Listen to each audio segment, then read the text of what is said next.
과 연결해서 관련 내용 좀 나눠보도록 하죠. 자, 임병식 평론가님 나와 계시죠? 예, 안녕하세요. 먼저 이재용 부회장이 이제 지난 1월 18일이었죠. 예, 국정농단 파기환송심에서 징역 2년 6개월을 선고를 받고 그리고 이제 구속이 되지 않았습니까? 예, 예. 형기 만료는 원래는 이제 내년 7월로 그렇죠. 알고 있는데 예, 예. 뭐 다들 잘 알고 있겠지만은 그래도 좀 정리하자는 의미에서 이 부회장이 국정농단의 주체였던 이유, 어떤 일 때문이었던 건지 좀 간단하게 좀 설명 좀 먼저 해주시죠. 예, 뭐 말씀하셨다시피 오늘 이재용 부회장이 이제 가석방으로 풀려나게 되는데요. 207일 만입니다. 네. 근데 당장 이제 가석방이 되더라도 5년 동안 취업 제한 조치가 있기 때문에 출소를 하더라도 경영 일선에는 복귀를 못 합니다. 하려면 이제 법무부 장관의 이제 재가를 또 받아야 되고요. 또 뭐 한 달 이상 국내외 여행을 갈 때도 보호관찰관한테 미리 사전에 좀 알려야 됩니다. 이런 좀 제약이 있긴 합니다만 어쨌든 오늘 가석방을 통해서 나오는데요. 크게 혐의는 이제 이거 국정농단 혐의를 받고 있는데 회사 돈 86억 원을 횡령을 해서 박근혜 전 대통령하고 최순실 씨의 그 뇌물로 건넨 그 혐의를 좀 받고 있었고요. 그게 이제 유죄로 인정이 된 거죠. 그래서 2017년 2월 달에 처음에 구속이 됐었고요. 그 이듬해 2018년 2월 달에 징역 2년 6개월에 집행유예 4년을 받고 그때 이제 석방이 됐습니다. 네. 석방이 됐다가 올해 1월 18일 날 다시 파기환송심에서 실형을 받고 법정 구속이 된 거죠. 그래서 뭐 이게 어쨌든 현 문재인 정부의 출발점이 국정농단에서 비롯이 됐잖아요. 네. 촛불 시위라든지 네. 뭐 탄핵 의결, 조기 대선을 통해서 됐는데 국정농단의 주범인 이재용 부회장을 가석방을 통해서 풀어주는 게 맞느냐 이런 또 국민 시민정서하고 좀 배치되는 결정이라서 좀 논란이 좀 있습니다. 그렇습니다. 그러니까 이재용 삼성 부회장이 국정농단 주요 가담자임에도 불구하고 주요 가담자에게 문재인 정부가 가석방 심사 대상에 올린 것 자체가 부적절했고 결국 예. 가석방을 그래서 또 해준 것 아니냐 이런 그 목소리도 있는데 이 점에 예. 대해서 법 위에 삼성이라면서 실망을 했다는 분들도 있어요. 그렇습니다. 뭐 가석방 원래 취지가 재범 가능성이 낮은 수용자를 대상으로 해서요.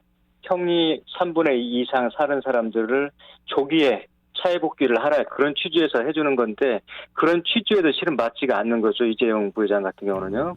그리고 이제 가석방 심사 대상도 실은 맞지가 않는 게 국정농단 사건 외에도 뭐 삼성물산 부당합병이라든지 삼성바이오로직스 회계부정 사건 또 프로폴 불법 투약 혐의로 지금 재판 중에 있습니다. 그래서 재판 중에 있는 사람을 가석방을 해줄 수 있는지 그런 취지에도 부합하지 않는다는 점에서 권력이 시장으로 넘어갔다. 법 앞에 평등, 법치가 무너졌다. 이런 좀 비판 목소리가 나오고 있습니다. 지금 뭐 말씀해 주셨지만은 이 부회장이 이제 사실 국정농단 사건 외에도 예. 부당합병 또 회계부정 사건 또 프로포폴 투약 혐의로 이제 재판 중에 있어서 예. 아직 그 말끔하게 정리가 되지 않은 사안들이 있음에도 이제 가석방이 된 것이지 않습니까?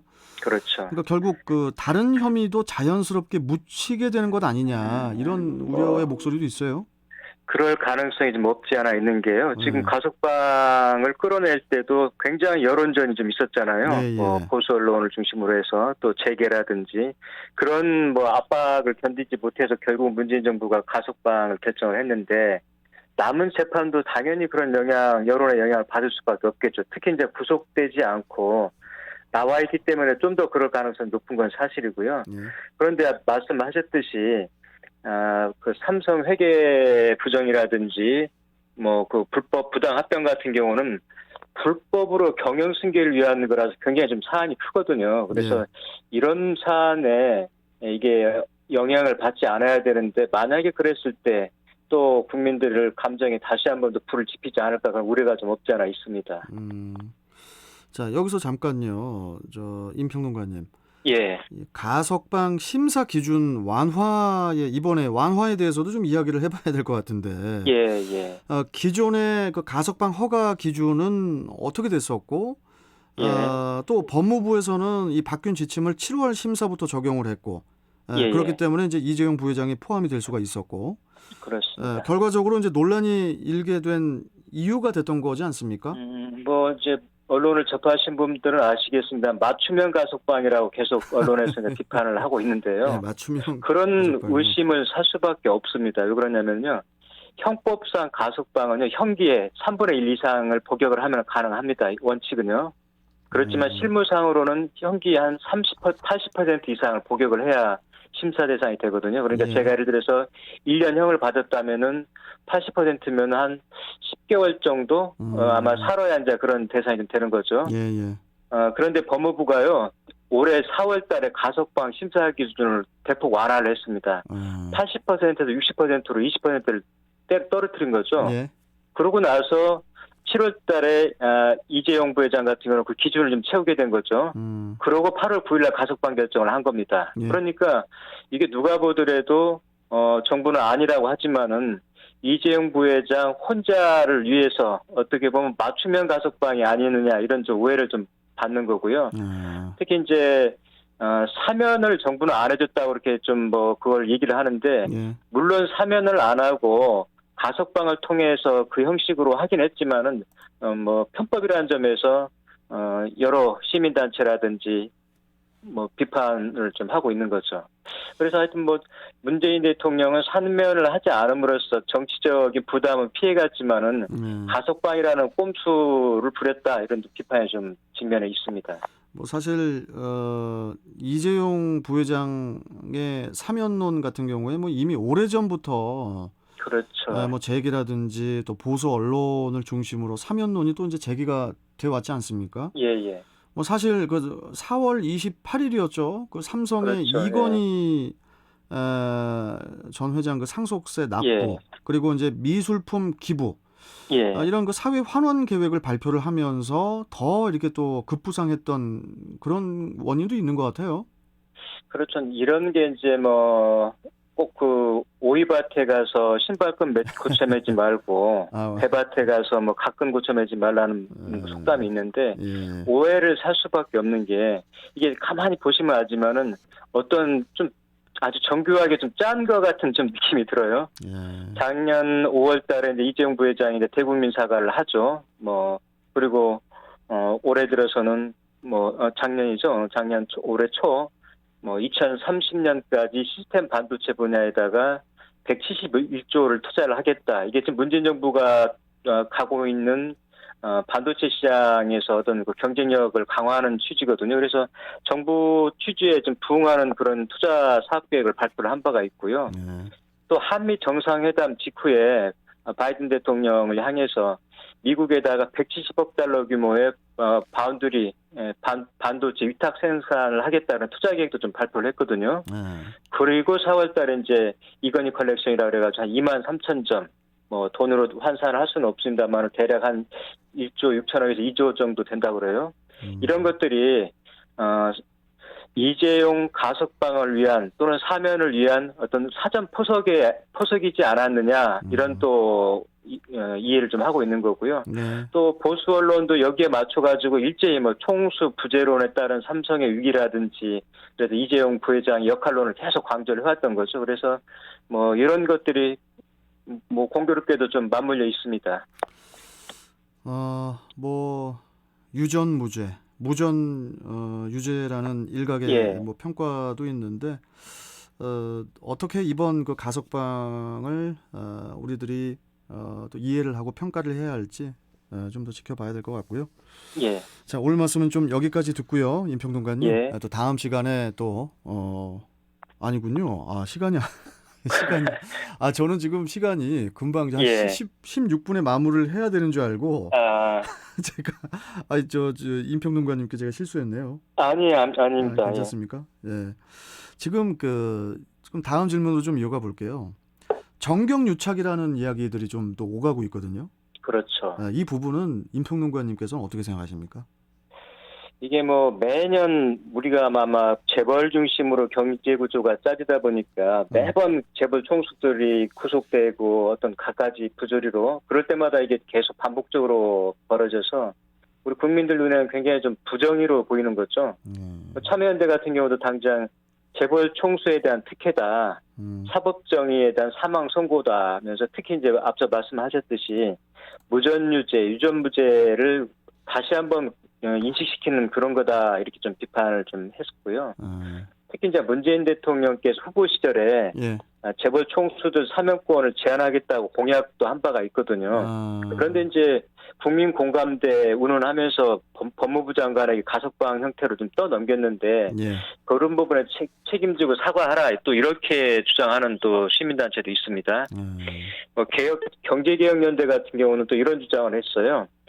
지배권 승계 의혹에 대한 재판이 진행 중에 있는데 이런 상황에서 가석방이 된 전례를 찾아보기 어려운 특혜다 그렇게 강조를 했었고요. 예.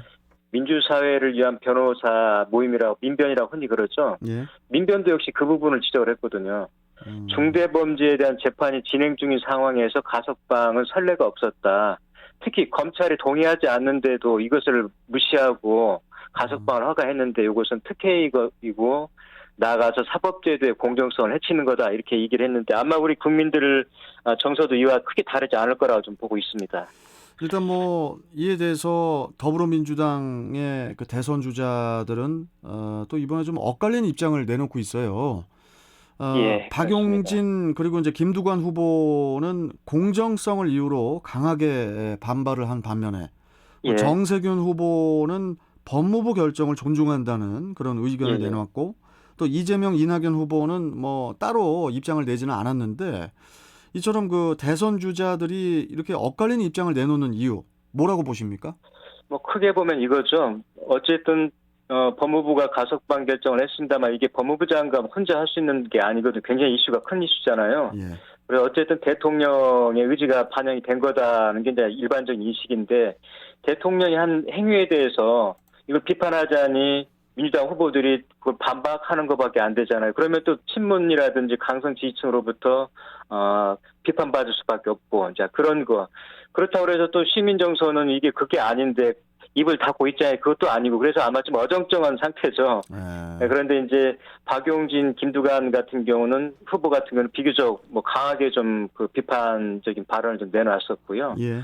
김두관 후보는 가장 강도 높게 비판했었는데요.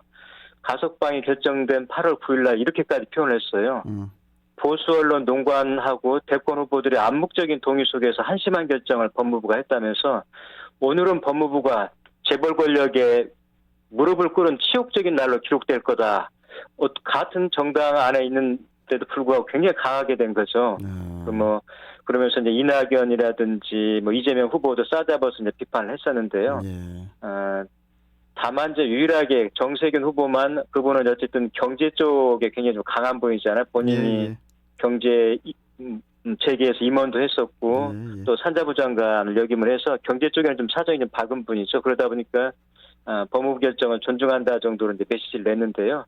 어쨌든 후보들 속셈은 이제 그런 게 있는 거죠. 이해득실을 따지는 거죠. 그러다 보니까 누구는 침묵하고 있고 누구는 강하게 비판하고 뭐 지금 그런 겁니다. 뭐 그럼에도 불구하고 이재용 부회장 가석방 결정은 글로벌 반도체 시장이 격변하는 이런 상황에서 총수 부재로 K 반도체 위상이 흔들리고 있다는 그런 주장을 받아들였다. 이렇게 이제 볼 수도 있을 텐데. 그렇죠. 그 재벌 총수들 사법 처리 때마다 제기가 됐던 이른바 그 총수 공백 위기론. 이 총수 공백 위기론이 문재인 정부에서도 통한 셈이라고 봐야 될까요? 그렇죠. 근데 저는 저도 개인적으로 이해가 안 가는 게 삼성이랑 거대한 초인류 기업이잖아요. 한국에서도 인류지만은 세계적으로 인류 기업인데 그런 인류 기업이 특정인 하나가 없다 그래서 그 조직이 멈추거나 잘 작동되지 않는다면 그게 자체가 문제가 좀 있는 거죠. 그런데 계속해서 이제 그런 주장을 하는 거죠. 총수 공백 위기론, 총수가 없다 보니까 투자 결정도 못하고 있고 신규 사업도 못하고 있고 이런 얘기를 하고 있는데 그러면 그 밑에 있는 사장단이라든지 임원들은 뭘 하는 건가요? 그래서 그건 맞지 않다. 굉장히 제왕적인 그런 재벌 구조를 아직도 우리가 가지고 있다는 것을 보여주밖에 그런 것밖에 안 되는데요. 결국은 이제 재벌 권력, 자본 권력한테 우리 모든 권력이 정치 권력도 고개를 숙이고 이런 연장선상에서 보면은 그게 이해가 좀 되는 거죠. 그래서 뭐 인수합병이라든지 반도체 경쟁에서 우위를 확보를 해야 되는데 뭐 그러기 위해서는 집과 경영에 복귀해야 된다. 뭐 어제 그제 보수 언론 사설 보면 이제 그런 논조가 줄을 이루거든요. 그러면서 아예 어떤 신문 같은 경우는 가석방을 넘어서 차제에 아예 사면까지 하라 이러는데 결국은 이제 총수 공백 위기론을 무기를 삼아가지고 우리 국민들을 겁박한 거하고 다르지 않다. 저는 이렇게 좀 보고 있습니다. 요즘에 우리나라 뭐 이렇게 신흥 부자들도 조금씩 변화를 하고 있긴 하지만은 예. 예를 들어서 이제 미국의 그 자본주의가 유지될 수 있는 이유는 건강한 부자들 때문 아니겠습니까? 그렇죠. 제가 뭐 스웨덴의 발렌베리 그룹을 한번 예를 좀 들어보겠는데요. 우리나라 삼성보다 자본 집중이 굉장히 심한 그룹이거든요. 스웨덴 전체 GDP의 30%를 이 발렌베리 그룹 하나가 지금 차지를 하고 있고요. 예. 주식시장이 시가총액의 40%를 갖고 있습니다. 굉장히 큰 회사죠. 그런데도 스웨덴 국민들은요. 발렌베리를 시기하거나 질투하거나 욕하지 않습니다. 굉장히 사랑하는데요. 그걸 보여주는 게 뭐냐면은 스톡홀름 시청 앞에 가면은 발렌베리 창업자 동상이 서 있습니다. 한번 바꿔서 생각해 보시면은 우리 서울시청 앞에 삼성의 창업자 이병철 회장 동상이 쓸 수 있는지 우리 국민 정서상 안 맞는 거죠. 그렇죠. 그런데 스웨덴 국민들이 그렇게 발렌베리 그룹을 아끼는 이유가 사회적 책임을 다하고 노블리스 오블리주를 아주 실천을 하고 있거든요. 전체 이익의 80%를 사회에다 환원합니다. 그리고 창업 이후에 160년 동안 그 그룹 일가들 한 명도 부패에 연루되지가 않고요. 다들 해군 사관학교 가서 장교로 복무를 하고 이런 것들을 다 말없이 실천하고 있거든요. 그래서 우리 재벌들도 이제는 그런 뭐 돈만 하는 그런 걸 떠나가지고 사회적인 책임을 다하고 우리 국민들하고 같이 갈 수 있는 그런 기업 문화를 좀 만들어가야 된다. 좀 이런 생각을 하고 있고요. 미국 같은 경우는 앞서도 말씀드렸지만은 굉장히 많은 사람들이 대규모로 기부를 하거든요. 뭐 한 분만 제가 예를 들어보면은 척핀이라고 있고 찰스 척핀이라고 작년 10월달에 생전에 자기 재산을 전체를 환원하겠다고 했었는데 그 약속을 작년 10월달에 이뤘는데요. 전체 재산이요? 예, 자기 40년 동안 기부한 돈이 총 80억 달러, 우리 돈으로 한 9조 4천억 원 정도 되거든요. 그리고 자기가 쓸 수 있는 돈은요, 노후자금으로 200만 달러만 남겨놨습니다. 근데 이분이 억만장자인데도 불구하고 평소에 이코노미 클래스, 비행기도 이코노미 클래스만 고집을 하고 15달러짜리 플라스틱 시계를 차고 다녔거든요. 그런데 이 전 재산을 기부한 자를 뭐라고 그랬냐면요. 나는 이제 빈털터리가 됐다 농담을 하면서 근데 더없이 행복하다 이런 소회를 밝혔거든요. 우리나라 부자들, 우리나라 재벌들이 바로 그런 점을 좀 배워야 되지 않을까. 그랬을 때 공동체하고 같이 가고 우리 국민들도 그런 기업을 사랑하고 아마 그럴 거라고 좀 기대를 하고 있습니다. 참 이 대기업 총수 일가 등 이게 사회 지도층 인사의 뭐 사면이라든지 또 가석방이 이렇게 논란이 된 건 뭐 사실 이번이 처음은 아니지 않습니까? 그렇죠. 예. 그렇기 때문에 이번에도 역시나라는 그런 생각 때문에 국민들의 공분이 커질 수밖에 없는 건데요. 앞으로 우리 한국 자본주의를 새롭게 정립하기 위해서 좀 이렇게 나아가야 할 방향 어떤 것들이 있다고 보십니까? 임병식 평론가께서는? 첫째는 법치를 확립하는 거죠. 법이 고무줄잣대가 되면 안 되는 거거든요. 법은 지켜라고 만드는 거거든요. 그리고 누구나 공정할 때 그 법을 신뢰를 하고 수긍을 하는 거거든요. 그런데 경우에 따라서 사람에 따라서 이 잣대가 달라지게 되면은 국민들이 법을 신뢰하지 않고 무시를 하게 되는 거죠. 그러면 사법 질서가 흔들어진다는 점에서 법치를 강화하는 게 첫째는 중요하다. 문재인 대통령이 후보 시절에 재벌 총수 사면권 제한하겠다 공약을 했단 말이죠. 그럼 그런 공약도 지켜야 되는 거고 특히 자신이 의원 시절에는 박근혜 전 대통령이 SK그룹의 그 최태원 회장을 사면했을 때는 아주 강하게 비판을 했었거든요.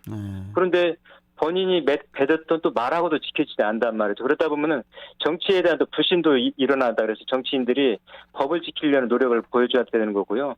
그다음에 이제 기업들한테 좀 부탁을 하자 보면은 기업들도 법 앞에 평등이라는 생각을 가지고 그걸 지키려고 노력을 해야 되는 거고요. 첫째는 두 번째는 지역사회라든지 우리 국가사회 이런 공동체를 향해서 내가 어떤 선한 영향력을 행사할 것인지 그런 것을 끊임없이 고민하면서 우리 사회에 도움이 되는 그런 기업 문화를 좀 가져갈 때 국민들로부터 신뢰도 얻고 재벌 총수들도 존경받고 아마 그럴 거라고 보고 있습니다.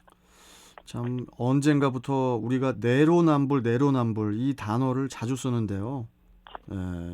이 내로남불이라는 단어가 언제쯤 이 세상에서 없어지게 될지. 자, 아무튼 뭐 오늘 말씀은 좀 여기까지 듣고요. 예. 평론가님 다음 시간에 또 뵙도록 하겠습니다. 고맙습니다. 예, 고맙습니다. 자, 지금까지 임병식 시사평론가와 함께했습니다.